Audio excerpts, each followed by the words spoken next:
Before we jump in, let's be real. This podcast contains jokes, laughter, and a whole lot of real talk. Yes, we cover serious crimes. Yes, we add a little humor, but never, and I mean never, at the expense of the victims or their families.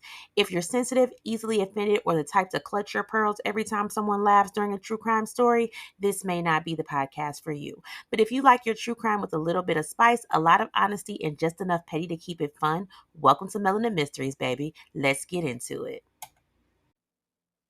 All right, cousins, welcome back to another week, another episode of Melanin Mysteries.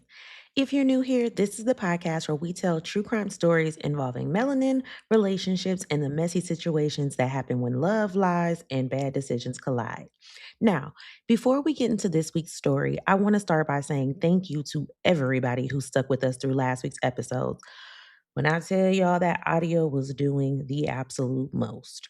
Like I tried everything I could to fix it, chopped it, screwed it, flipped it, reversed it. Basically, I was in there remixing that audio like a Houston DJ, okay?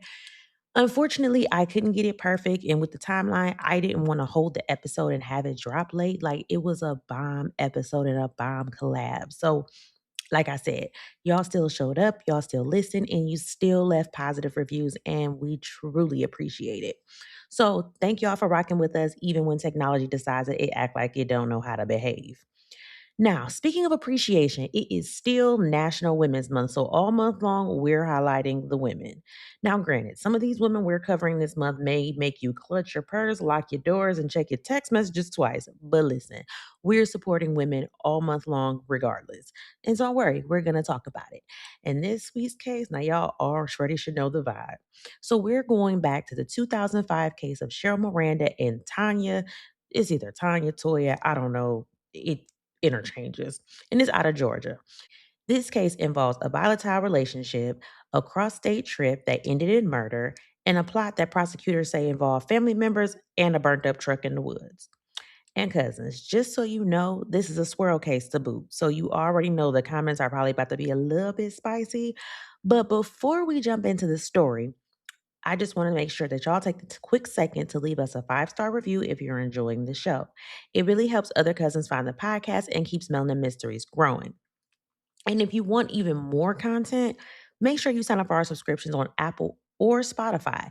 When you subscribe, you get early access to episodes, ad free listening, our subscriber only segments like the Cousin Confessions, which drops every other Saturday. One Bad Night drops every other Saturday. And that's ad free because it doesn't drop for everybody else until that following Thursday. And that's what we break down those wild situations that should have never happened in the first place.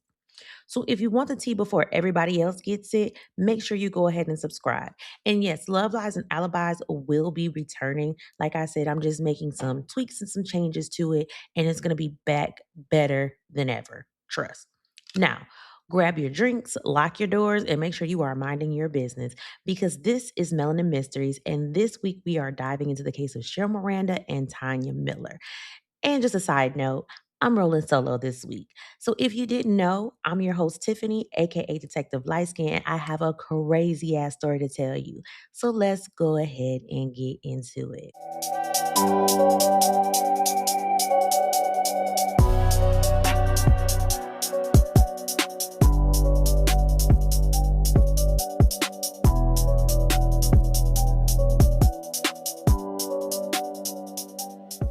I changed my whole life to be with her.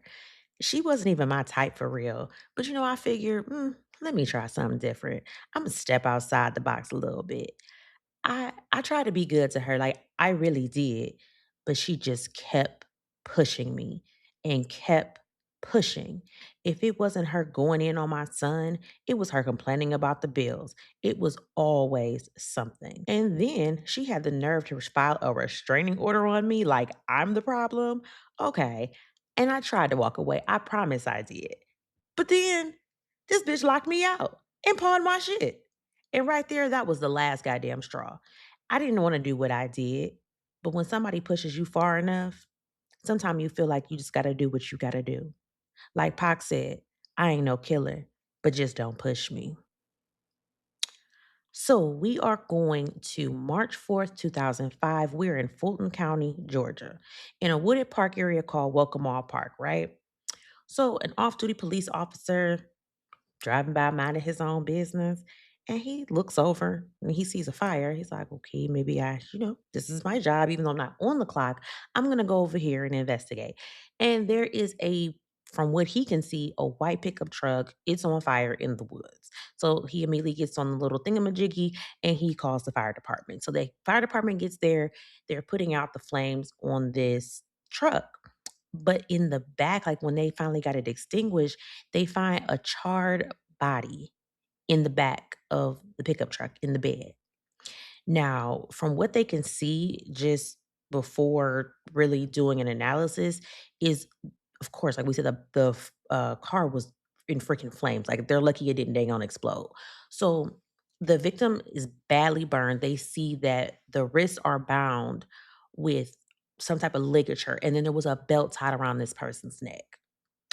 But the problem is the body has no ID, so they can't immediately identify this person.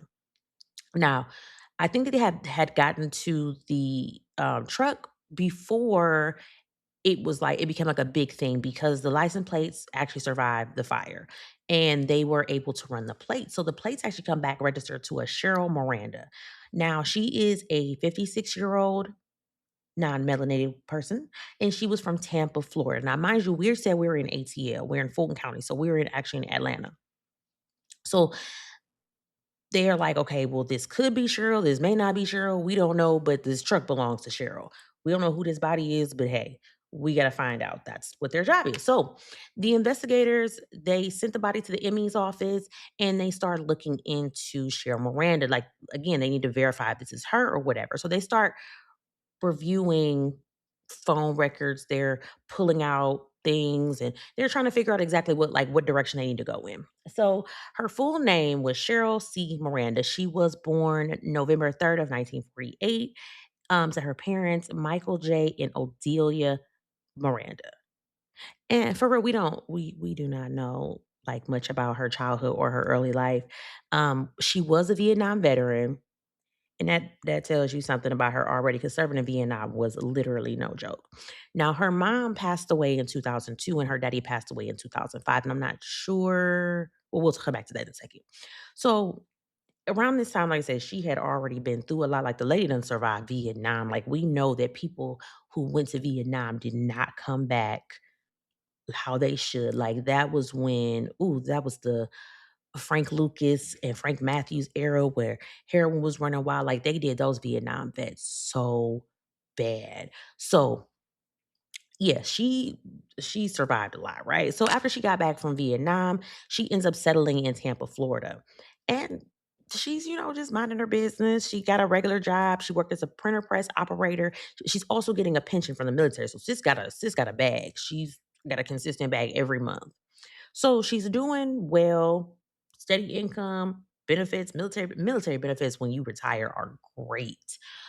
So, just for context, Cheryl was a lesbian, so that's gonna play into why we okay, yeah, that's just gonna play into the whole thing. So just for context. And at one point she had a long-term girlfriend in Tampa. They lived together for years. However, the relationship just I don't know, somebody out was just like, I don't want to do this anymore. And it seems like it was on her partner's end. The relationship just ended up out of nowhere. Like, I don't know, maybe she like me, like she woke up one day and looked around, was just like, you know what, this is no longer serving me, and I'm gonna move around. And it was nice while it lasted, but I'm getting tired. I think I'm gonna stop. Now we don't know if there was anything like crazy going on. They didn't say that, but they just said the relationship ended abruptly. So after that breakup, you know how it is after when you go through a breakup, like especially when somebody breaks your heart. Like that is no freaking joke. Like heartbreak.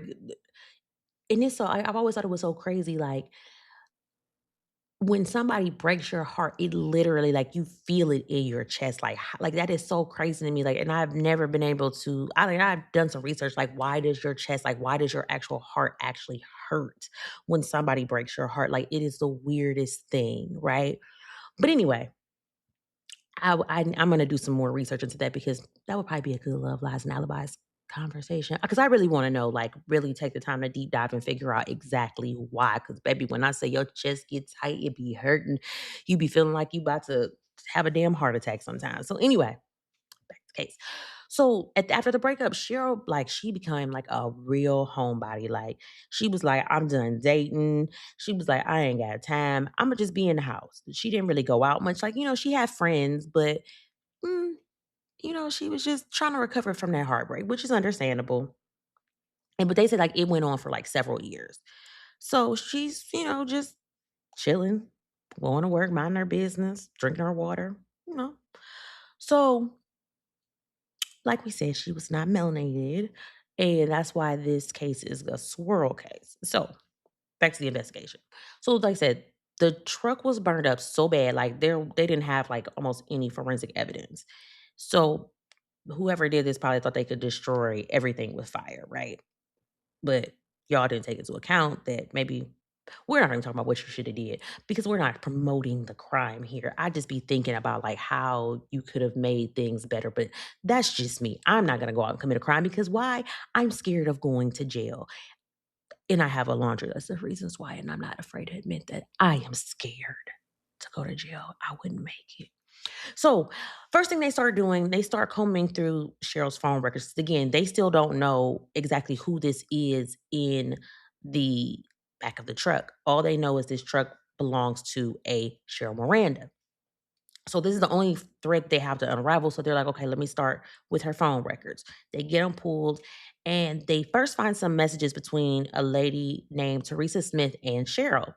So they pull up, or well, they don't pull up, but they actually call Teresa because Teresa's still in Tampa. So they talk to Teresa. She says that on February the 27th of 2005, which was a couple of days before all of this happened, because nobody had, this is when it looks like all of her messages had stopped. Like there was no phone calls. Like the last day she was having any activity on her phone.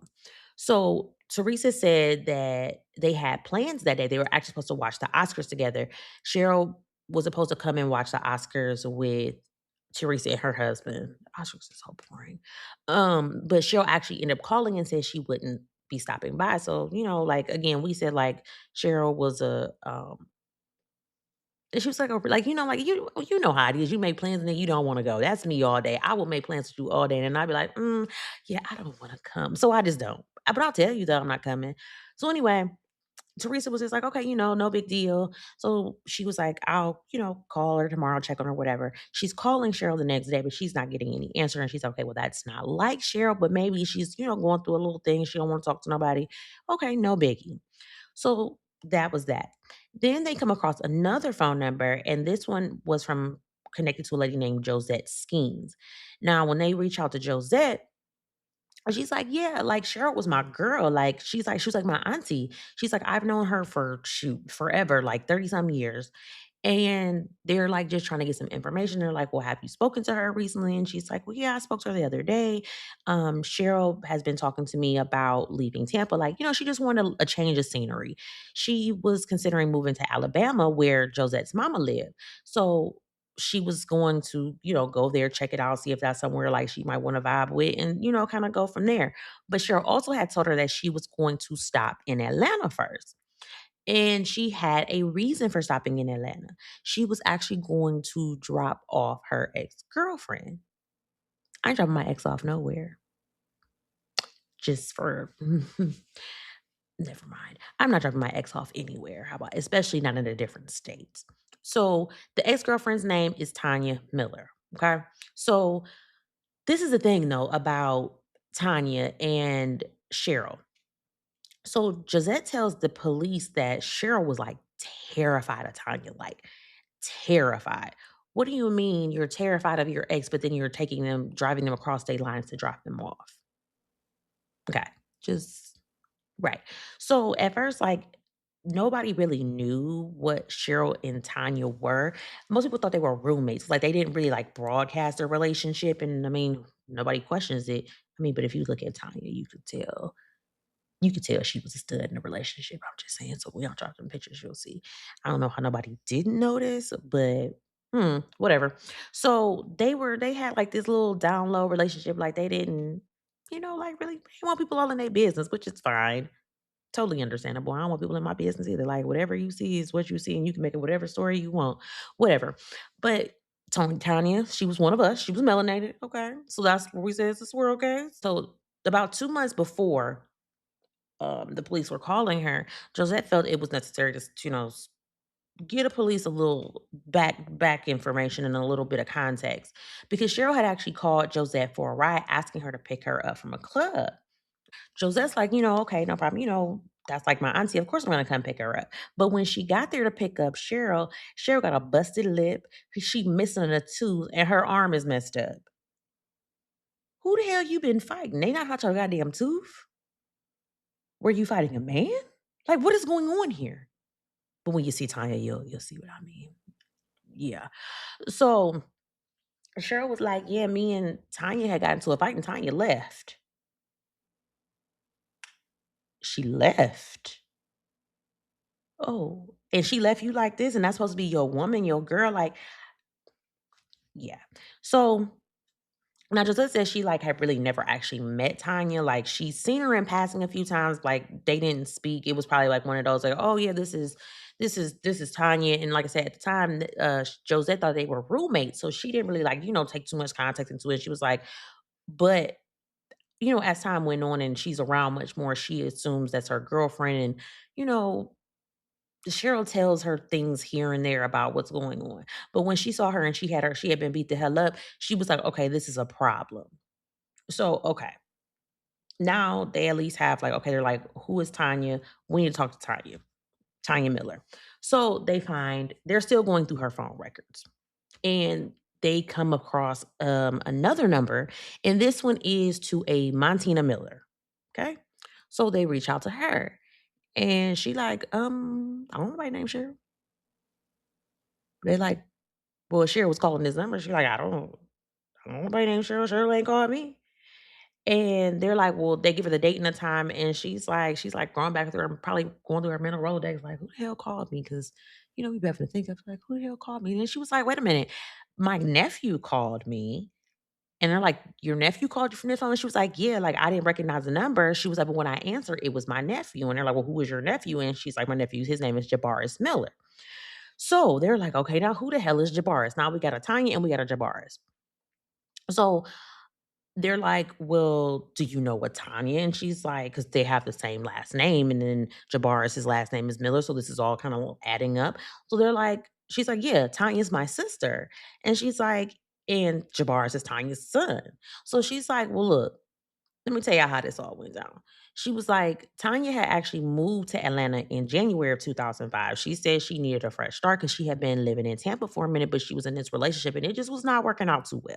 So she wanted to, it was time for her to distance herself from this relationship. She just wanted a fresh start. She was going to move to Atlanta and she was going to go to truck driving school. And then she told me something about she wanted to adopt a kid. I thought that was like very random. Like, adopt a kid, like, okay, I mean, it was just like how very random how like she slid in there. It's like, yeah, just gonna adopt a kid. Okay. So like I said, the family, like it just sounded like Tanya was trying to get her life together. Now Tanya ended up moving in with Montina and her daughter Akita. So this is like an apartment and they're all living there along with Jabaris. So then it comes like she says, well, somewhere around February 19th, 2005, Tanya actually leaves Atlanta and goes back to Florida. And her sister says she didn't see her for, a couple weeks or whatever. But on March 1st, here comes Tanya and Jabaris. And when they pull up in a white truck. And she was just like, I didn't really pay too much attention to it. They just pulled up in the truck. Now, again, this is now a red flag because they're like, well, shit, we just found the white truck burnt the hell up. And Tanya is connected to Cheryl. Ryan Reynolds here from Mint Mobile. I don't know if you knew this, but anyone can get the same premium wireless for $15 a month plan that I've been enjoying. It's not just for celebrities. So do like I did and have one of your assistants switch you to Mint Mobile today. I'm told it's super easy to do at mintmobile.com/switch. Upfront payment of $45 for 3-month plan, equivalent to $15 per month required. Intro rate first 3 months only, then full price plan options available. Taxes and fees extra. See full terms at mintmobile.com. It is a body in the back of this truck. So, Montina was like, well, yeah, they kept that white truck parked outside the apartment building and it was there for like several days. So she said the truck had been sitting there for several days. But the thing was, like, Tanya and Jabars didn't drive this truck. Now, mind you, they're there and they're asking for rides to go to the store, to go to the mall, the grocery store, wherever they need to go. They're asking for rides. And Montina, like, there's a truck sitting outside that y'all came in. Why are you not riding in the truck that you came in? And they're like, no, we can't use that truck. Like, and I'd be confused, like, well, what the hell? Like, I'd be like, look, y'all got some shit going on. I don't want to be involved in no bullshit. Okay. This is just not my thing. I don't want to be involved in no mess. So it's it's just like, okay. So they're like I said, they're asking for people for rides or whatever. And everybody's still cooperating, doing what they need to do. Like I said, they told the family that they couldn't drive the truck. So it's the morning of March 4th. And Martina had a baby. So she actually had got up with the baby in the middle of the night and she is like, whatever. She has been so long, midnight feedings, diaper change or whatever. And she just so happened to look out the window and she was like, she noticed the truck was gone from the parking lot. I guess the truck was pointed to where she could actually see it. So she said the truck was actually gone from the parking lot. Now, so we said March 4th is the same day the investigators found a truck burning in the wooded park in Fulton County. Hmm. So let's go ahead and introduce Tanya Miller. So now investigators keep hearing the same name connected to Cheryl Miranda, Tanya Miller. So the next step is, who the hell is Tanya Miller? So her name was Tanya Teresa Miller, aka Toya, whichever one you want to call. Like I said, it was like interchanged all over the place. So she was born in 1964 and she's from Georgia. I believe it's Atlanta. But again, we don't really know. We don't have a lot of background information on her either. She did have two sisters, Montina and Pam. And like I said, this is the same sister, Montina, that detectives had spoken to earlier. And yeah, Tanya was one of us, like I said. And she had one son, Jabars Miller. He was born in 1985, and Tanya was raising him as a single mama. Now, we don't really know a lot about Jabars' background either. But it, we don't know if his daddy was around. I don't know how the situation went down. I don't know how the situation went down about how Jabars came about. There was nothing mentioned about his daddy. Um, but it looks like he was like in a gang. He had a lot of from what they found, he had a lot of all they said was quote criminal activity and gang activity. So he did his little stints in juvie because at the time of this case he was 19, 20. So he's relatively young, slightly adult. Now the relationship between Jabars and his mama it was in the toilet. So he said that like he felt like Tanya would always have a girlfriend around. She was more concerned about her girlfriends than she was for him. So like that really like left him to run the streets or whatever. Like so, people say they get in gangs because like they want that family dynamic, like they want to feel needed, they want to feel loved, and he wasn't getting that at home. So he was like, "Well, I'm gonna go over here and do me. You concerned about your bitches or whatever, and I'm just here." So their relationship was kind of rocky or whatever, and it's been like that. So now the investigators like they have a better, idea of who Tanya is and the people closest to her. But again, they need to figure out who this person is in the back of this truck. And if it's not Cheryl, where the hell is Cheryl? Where is Tanya? Whose body is this? And is the body Tanya? Like we need to figure out who, the what, the why, the when, the where. Okay, right, all right. So Montina, she's talked to the detectives and whatever, and she's giving them the information she has. So they got off the phone, whatever. She's just probably thinking, okay, weird shit, but okay, whatever. She gave them what they were looking for. So then she's watching the news later and she recognizes that white truck because they put it on the news that they had a burning truck and a body in the back of the truck. And she's like, oh shit. That's probably why the police was calling me. And these niggas done got me in some shit and I don't want to be in none of this shit. She said that's the exact truck that was sitting outside my apartment, and the park that it was found in was literally less than a mile from her house. And she was like, "Look, I ain't for bullshit." She called that detective right back up, and she was like, "I think I got some more information for you." And then she goes and she confronts Tanya about the truck, and she like, "Look, I saw this shit on the news. That's that truck that you had parked outside my house. What the fuck type shit you got me involved in?" And Tanya was like, "Girl, you need to mind your own goddamn business. Don't worry about what I got going on over here. You take care of your shit. I'm gonna take care of mine." And Montina like, "Oh, hell, fuck, and no. We're not doing this." So she was like, "You know what? You, your son, y'all gotta get the fuck up out of here. You gotta go. I'm not getting involved in this shit." So Tanya and the Jabars, they leave. And they go to stay with her other sister. And this sister's name is Tamala. While all this is happening with Tanya and her family, and they're still tracking Cheryl's phone activity. So they've went through the call log. So now they need to look into where her phone was, where it was traveling, cell phone towers, all that stuff. So they look in there seeing that records show that Cheryl's phone was traveling on February 28th from Tampa to Georgia. So, like we said before, it tracked because Josette had told the detective that Cheryl was going to make a stop in Georgia before continuing on to Alabama. But we know she never made it to Alabama. And like I said, they had noticed those several outgoing calls, but they're like, I don't think Cheryl was making them calls.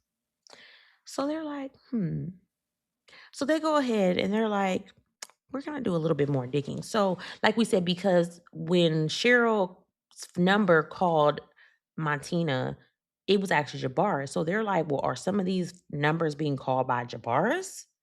Because he already called his auntie. So who else was this man calling? So they go ahead and get a search warrant on May 22nd, 2005. And they go, okay, so they go to the home of Tamala where because this is where Jabars and Tanya are now staying since Montina put their ass up out of her shit because she didn't want to be involved in no bullshit. So Tanya at this point, she's officially a suspect. And they come in with a search warrant and they start finding shit.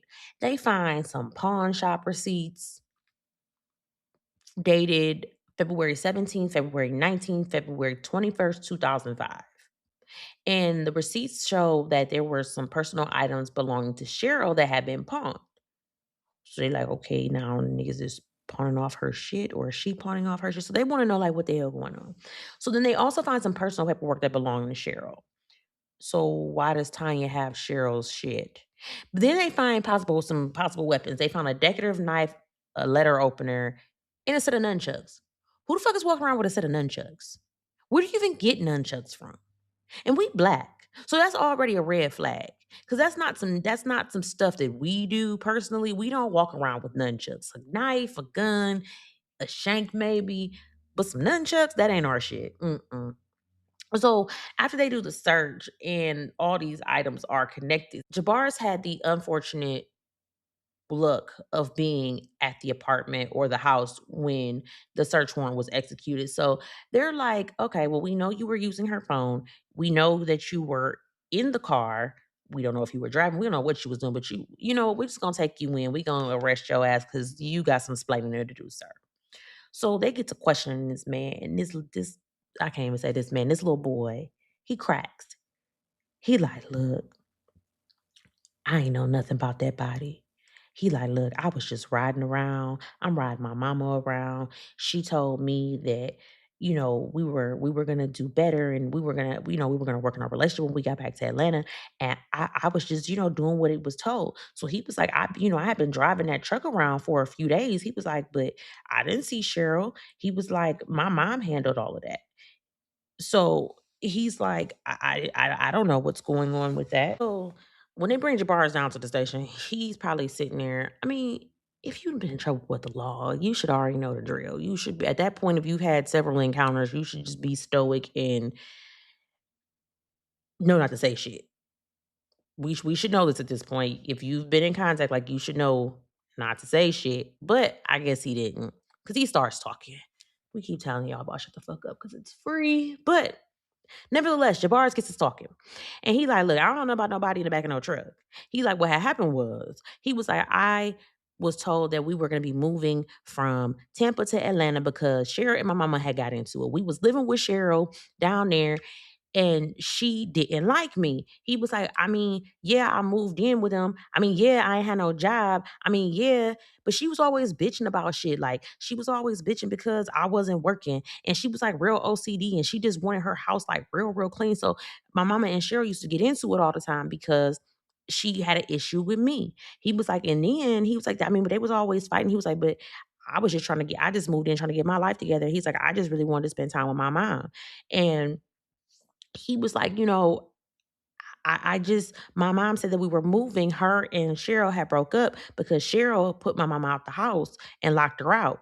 Now he's like, so my mama said we was about to be moving back to Atlanta. And he was like, I was hoping for a fresh start. Now he was like, I was driving that truck around, I give you all that. And he was like, my mama had drove the truck. He was like, but I don't know nothing about Cheryl, but I was driving that truck. And he said, he didn't know there was nobody in the back of that truck. That was the story you went with, sir. So you never walked around to the back of the truck to see what was in there or throw something in there like groceries or anything? So he was like, "Well, I mean, eventually I noticed there was a body in the back of the truck, but shit, I got scared. Like y'all ain't about to lock me up for murder. I ain't kill nobody." So he was like, I didn't want to call the police because, like I said, I got a record, and y'all gonna blame me for this shit, and I ain't do this shit. So what he said he decided to do was he set the truck on fire because he didn't want this shit tied back to him. He like, I'm not going down for this shit. So he said he got up in the middle of the night. He drove that truck to that park, All Welcome Park or Welcome All Park, and he burned it to try and destroy the evidence.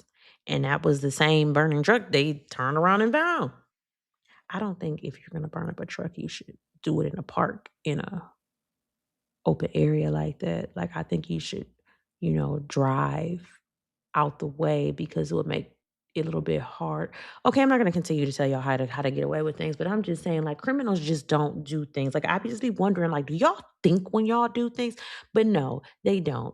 Regular people don't think before they ask questions. So why would I think a murderer would think about doing something to not get caught? But maybe he was thinking because it was close to his auntie house and he ain't had no car, he didn't know how he was gonna get back because Uber and Lyft wasn't a thing back then. So maybe that's why he did it because he couldn't take it all the way out that way because then it would look suspicious if he was all the way out that way and had to have somebody come get him. But then if you gonna be committing crimes, you have to make uncomfortable decisions. Even if you gotta walk like 7, 8 miles to get where you gotta go. I mean, I'm just saying, if you gonna do something, I need y'all to like commit to things and do them properly and like put some thought and some effort behind it. That's all I'm asking. My gosh. So anyway, they like, all right, bet. You and your mama, y'all was on some bullshit. And y'all killed this lady. They don't want to hear shit else. It's a body in the back of the truck. We don't know if you killed her. We don't know if your mama killed her, but we gonna charge both of y'all ass. So they go ahead and they round up Tonya. I don't know why she was somewhere sitting like a sitting duck. Maybe she wasn't. I don't know. Anyway, long story short, both mama and son are now in custody, matching charges, and they end up both getting charged with malice murder, arson, and concealing the death of another. And the prosecutors are going to try them together. So y'all really don't get that mom and son behind the time that you was looking for, sir. So we fast forward to February of 2008 because this is when the trial starts, and this shit is a hot fucking ass mess. Okay, so this is mother and son. Remember that. Keep that in mind. This is mother and son. So Tanya's attorney was a man named Jerry Guard, and Jabbar's had an attorney. His name was Wes Bryant. Now, mind you, these folks ain't had no money, so they had some private. I mean, I'm sorry, they had public defenders. They couldn't afford no private attorney. And instead of them presenting a united defense, baby, they started throwing each other under the bus. Like when I tell you, Tanya denied Jabbar's like Peter did Jesus. I'm trying to tell you that is your kid. Like you gonna save your ass. This is why everybody ain't meant to be no mama. I'm not gonna let my kid go down. Especially if we gonna both go down, it's gonna be either me or you.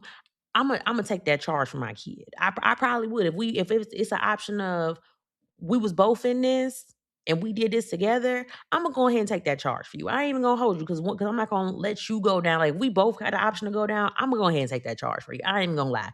I ain't gonna hold you because they're looking at her first, but whatever. So like I said, they pointing the finger at this one, they point the finger at that one. And the crazy part is the investigators were never able to determine where Cheryl was actually killed or who actually killed her. So, like I said, that was like a major gap in the investigation. So they had even went back to Cheryl's apartment in Tampa, and it was no sign of a struggle. It was nothing going on. Like, nothing. So they don't even know where this happened. Did this happen on the side of the road somewhere in between Florida and Georgia? We don't know. So the medical examiner, Adobe Acrobat Studio, your new foundation. Use PDF spaces to generate a presentation. Grab your docs, your permits, your moves. AI levels up your pitch, gets it in a groove. Choose a template with your timeless cool. Come on now, let's flex those tools. Draft, design, deliver, make it sing. AI builds the deck so you can build that thing. Do that, do that, do that with Acrobat. Learn more at adobe.com/do-that-with-acrobat. On December 12th, Disney Plus invites you to go behind the scenes with Taylor Swift in an exclusive 6-episode docuseries. I wanted to give something to the fans that they didn't expect. The only thing left is to close the book. The end of an era. And don't miss Taylor Swift, The Eras Tour, the final show, featuring for the first time the Tortured Poets Department. Streaming December 12th, only on Disney Plus. because it did, let's say it actually did come out, and I think I skipped that part where it came out, they had to identify her by fingerprinting. She ended up her injuries were she had blunt force trauma to the head, and it was including skull fractures.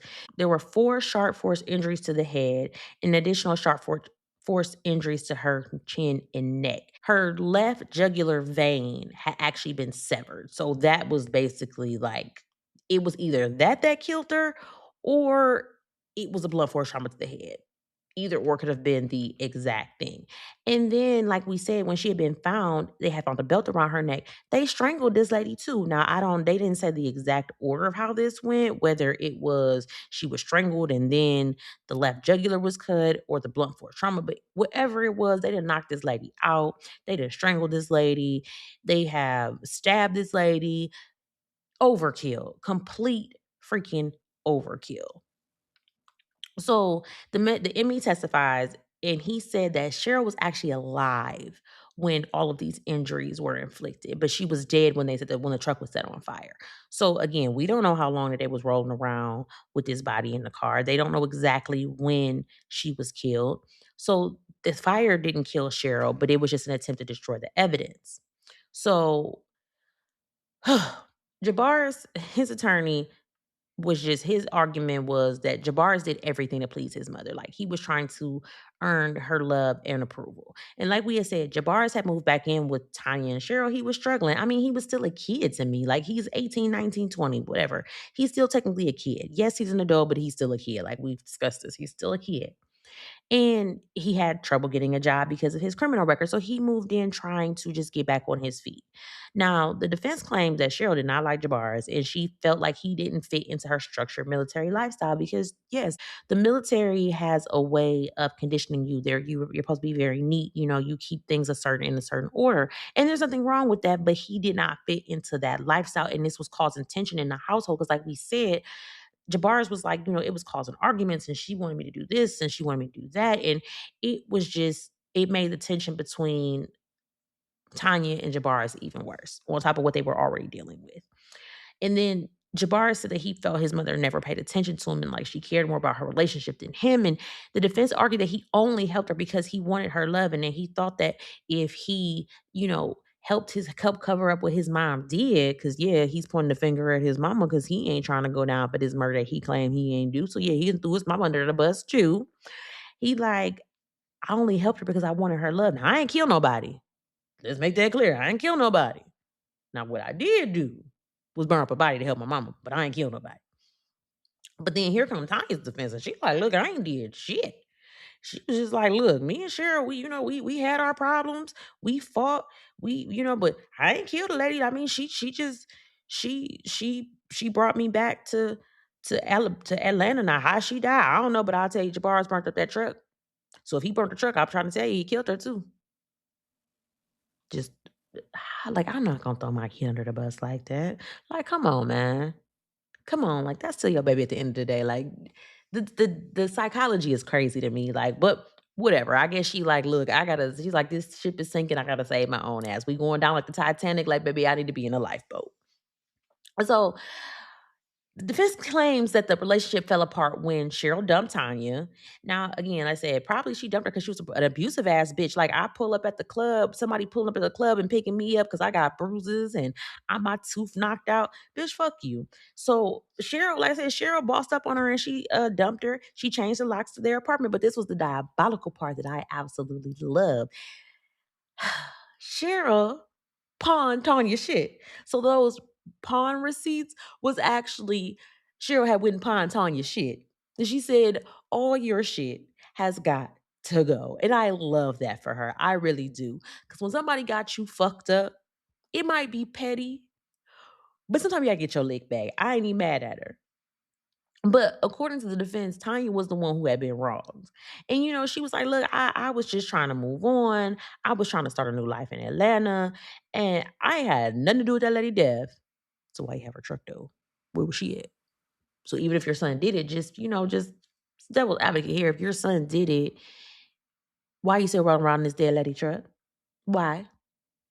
So the prosecution, they come through, they like, no, scratch all this shit. He was absolutely not. This is not how this went down. So they start bringing up witnesses.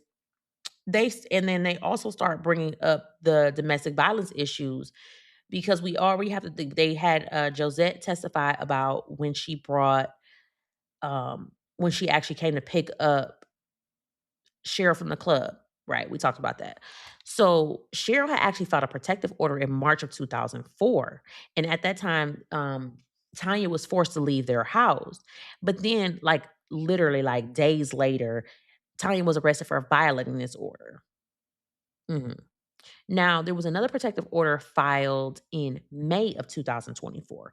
And I'm not gonna hold you. They had like a back and forth relationship. You know how this goes. It's a typical DV situation. You file a protective order, y'all break up, y'all get back together. Like you do the makeup to break up thing.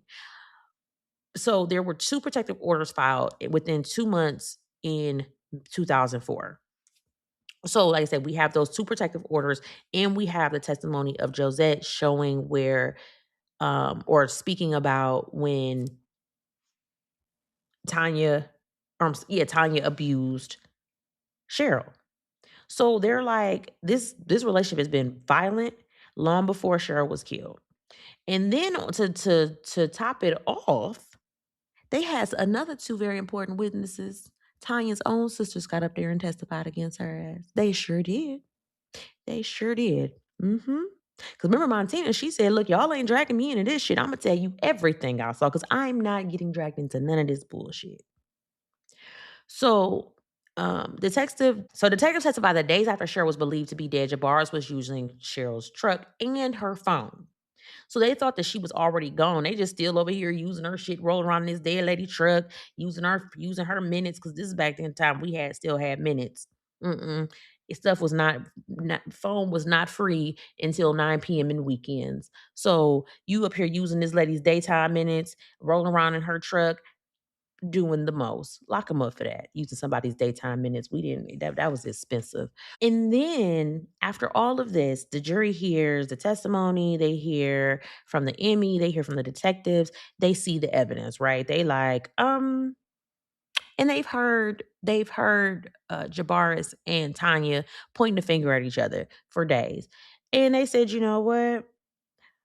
Both y'all guilty. Both of them. Lock them both up.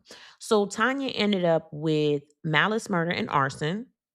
And they gave her life in prison plus 10 years. So, bitch, you're going to die. You're going to come back if you're reincarnated. You're going to do another 10 years. And Jabars actually got convicted of malice, murder, arson, and concealing the death of another. So they gave him life in prison plus 20 years. So go ahead, serve that life, die, come back and serve another 20 years. So Tanya actually files for an appeal in 2011. And the bitch got lucky because the Georgia Supreme Court actually rules in her favor. It overturns her conviction. Now, I don't mean she out. That does not mean she's out. She ends up going back to trial in 2013. And she's brought up on the same charges, the malice murder, the concealment of death for another and the arson. So, want to know how this turned out? She got convicted again. But this time they tacked on something else. They gave her malice murder, aggravated assault, concealing the death of another. So she got rid of her arson charge. Whoop-de-doo. And the sentence, they gave her life plus 10 years. Yep. They was just like, no, bitch, you're still gonna do that same exact sentence. So go ahead and die, come back and give us another 10 years of your life. So she files another appeal in 2018. They denied that shit too. And Jabars, he files an appeal in 2013, saying like, well, shit, my mama, she got an appeal, like they overturned her conviction. Maybe I have a chance. They said, no, sir, you have no chances in hell. So where are they now? Jabars Miller, he is currently 40 years old. He is at Smith State Prison. He is locked up with Andre Pugh. Remember, that was DJ Awesome. I think that was our inauguration case that we ended up turning into episode 25. That happened in Atlanta as well. So Tonya, she's incarcerated at Arendelle State Prison. She's 61 years old, and child, that's a rough looking 61. But I don't know, prison either make you look real, like you either are like in a time capsule and you look real good, and you like don't age, or you look fucking horrible. Cause one side photo I saw of Jabars, I was like, oh, he real cute. And then I saw another profile picture. I was like, oh no, he's not. Never mind. And then when I looked him up, his prison photo, they look like they've been turning that little boy every which way but loose in that bitch. I don't know, but I know they've been turning his ass every which way but loose. But anyway, let me tell y'all something about this case, because it was a hot freaking ass mess from beginning to the freaking end. Because there ain't no way you got busted lips, missing teeth, restraining orders, and folks are still acting like this is a little relationship disagreement. Because this was like domestic violence with a loyalty plan. And unfortunately for Cheryl Miranda, may she rest peacefully, because she did not deserve any of this at all. The situation she was in didn't just stay toxic. It was toxic and it turned deadly. Now, Tonya and her raggedy ass son, they spent that whole trial doing people always do when they know they're caught, playing the world's worst game of it wasn't me. I didn't do it. No, she did. I was just there. And like I said, both of their asses went to prison. I ain't mad at them, because I felt like they tried to play it like everybody was slow. So like we said, Cheryl, she was a Vietnam veteran. She was a woman who had served her country. She had a job, a pension. All the lady was trying to do, all this poor salted lady was trying to do was go live the rest of her life peaceful. Like she wasn't bothering nobody. She took a chance on love and it killed her. And she did what she was supposed to do. She put her out. She filed restraining order. She did what she was supposed to do. And the thing that gets me is sometimes like even when you do what you're supposed to do, it still doesn't turn out exactly how you want it to. And sadly, they say the most dangerous time for a victim to leave a domestic violence situation, that's the worst time is when they're trying to leave, because that's usually when it turns deadly. And I hate this for her.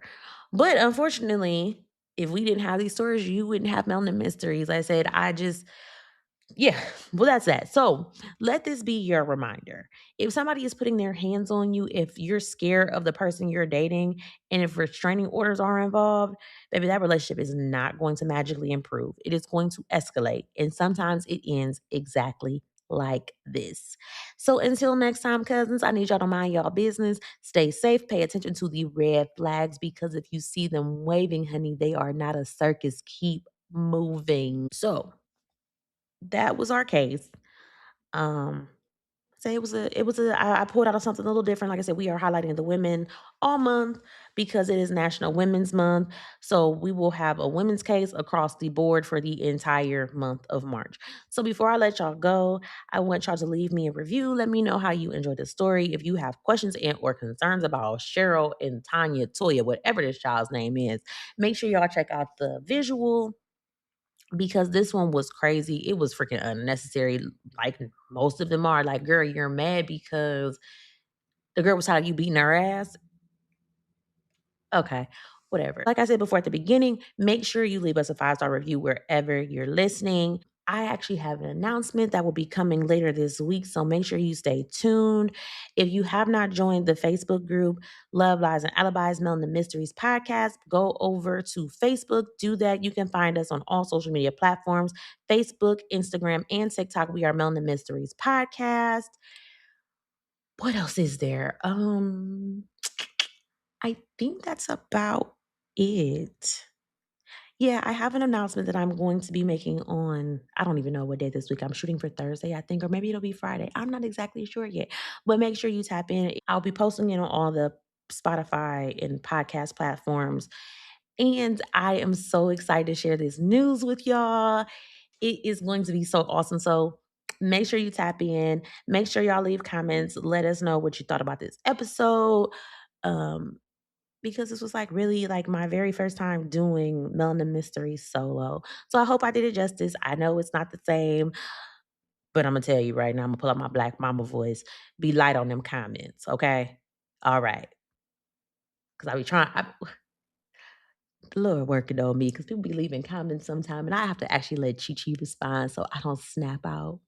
So yeah, like I'm gonna say, I'm gonna put on my black mama voice, be real light in them comments. Like I don't, and y'all know me, I do not mind constructive criticism at all, but keep it respectful. Okay. All right. And like I said, if you have a grievance, you are more than welcome to hop in my DM, hop in our DM. Like I said, you can find us across all platforms. I have no problem with that. Yeah, constructive criticism is always a beautiful thing. And I love constructive criticism because if you're not open to constructive criticism, you're never gonna grow. And I'm very firm in that.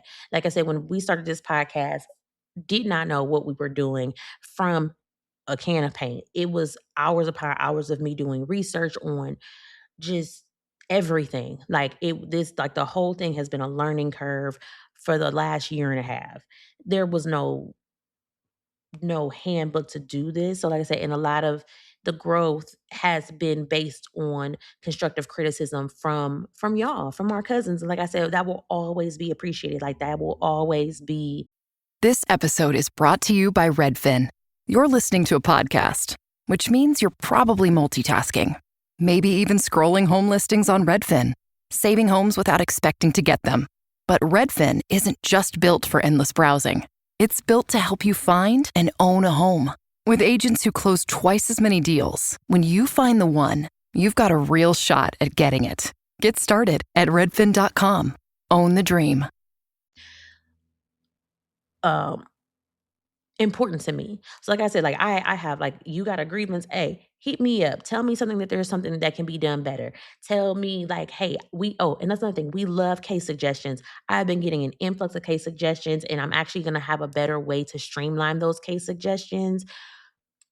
And that will be part of the announcement on Thursday. Is a better way to streamline a lot of things. So this week, at the end of this week, will be cousin confessions on Saturday.